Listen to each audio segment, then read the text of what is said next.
High.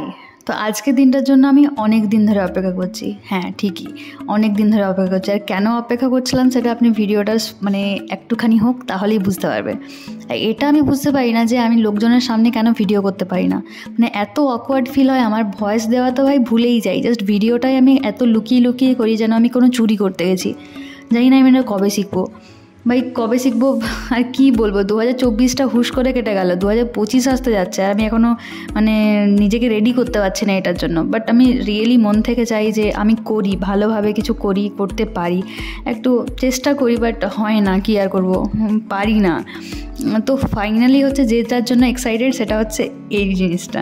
তো আমি আজকে গেছিলাম খাদান দেখতে ফার্স্ট ডেতে, আজকে 20, হ্যাঁ আমি ভিডিওটা পরে পোস্ট করছি, বাট আজকে হচ্ছে 20 ডিসেম্বর খাদান রিলিজ করেছে। তো আমি ভেরি এক্সাইটেড ছিলাম, ভেরি ভেরি এক্সাইটেড। তো কী বলবো, কারণ ছোটোবেলার থেকে দেবের আমি এত বড় ভক্ত না ফ্যান আমি জানি না, আমার এত ভালো লাগে কি ছোটোবেলায় সেই চ্যালেঞ্জ থেকে সিনেমার জন্য সিডি আনা হতো বাড়িতে, তখন থেকে আমি হাঁ করে দেখতাম। একটা সিনেমা রিলিজ করতো তো হলে বাদই দাও, তখন আমার মাথায় আসতো না যে সিনেমা হলে রিলিজ করে। আমি ভাবতাম সিনেমা হয়তো স্টার জলসা বা জলসা মুভিজে রিলিজ করে। তো সেটা দেখার জন্য আমি সকাল থেকে পড়তে বসতাম, আমি আর আমার বোন সকাল থেকে পড়তে বসে যেতাম কি মা রাত্রেবেলায় আমাদেরকে মুভি দেখতে দেবে এটার জন্য। তো আজকে হলে গিয়ে বড় স্ক্রিনে দেবকে দেখার যেটা মজা, আমি সেটা বুঝতে পেরেছি যে একটা কতটা এক্সাইটিং জিনিস একটা আমার মতো দেব ফ্যানের জন্য।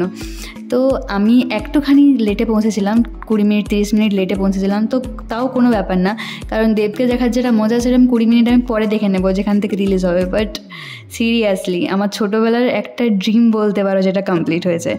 আর আমি দেখে পরে এত মজা পেয়েছি, সিনেমাটা এতটা ভালো লেগেছে আমার। আর দেবের সিনেমা আমার সব ভালো লাগে, দেবকেই আমার ভালো লাগে, তো সিনেমা তো লাগবেই ভালো।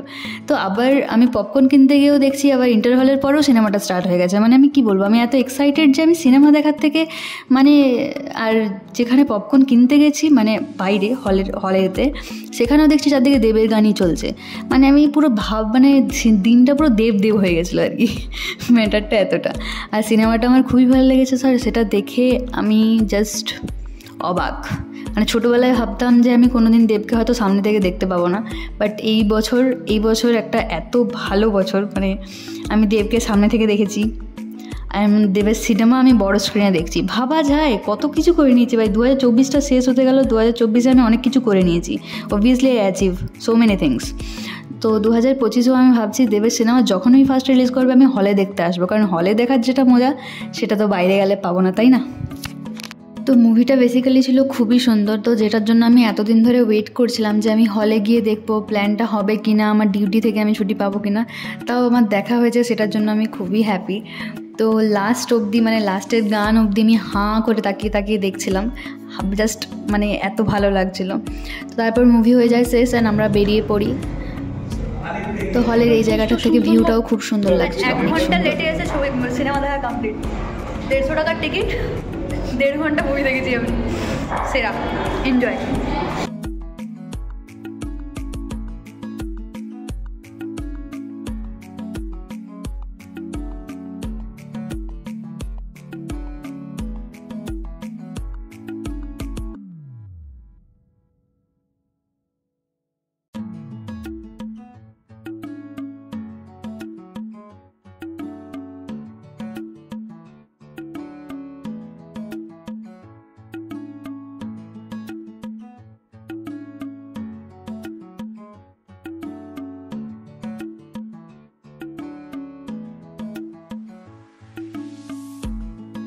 তো দিনটা এতক্ষণ পর্যন্ত খুবই ভালো কেটেছে। আর এখানে গিয়ে দেখি মেট্রোতেও ভাই এলইডি স্ক্রিনে দেখাচ্ছে দেবকে, আজকে চারদিকেই দেবে, সব কিছুই দেব, বলে লাভ নেই।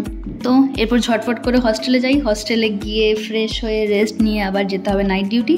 তো অনেক দেখে নিয়েছি দেবকে, বহুত দেখে নিয়েছি, আর এত হ্যাপি মুডটা নিয়ে আমি ভাবছি যে বাকি যেন রাতটুকুও ভালোভাবে কেটে যায়, সেটাই, দ্যাটস এনাফ।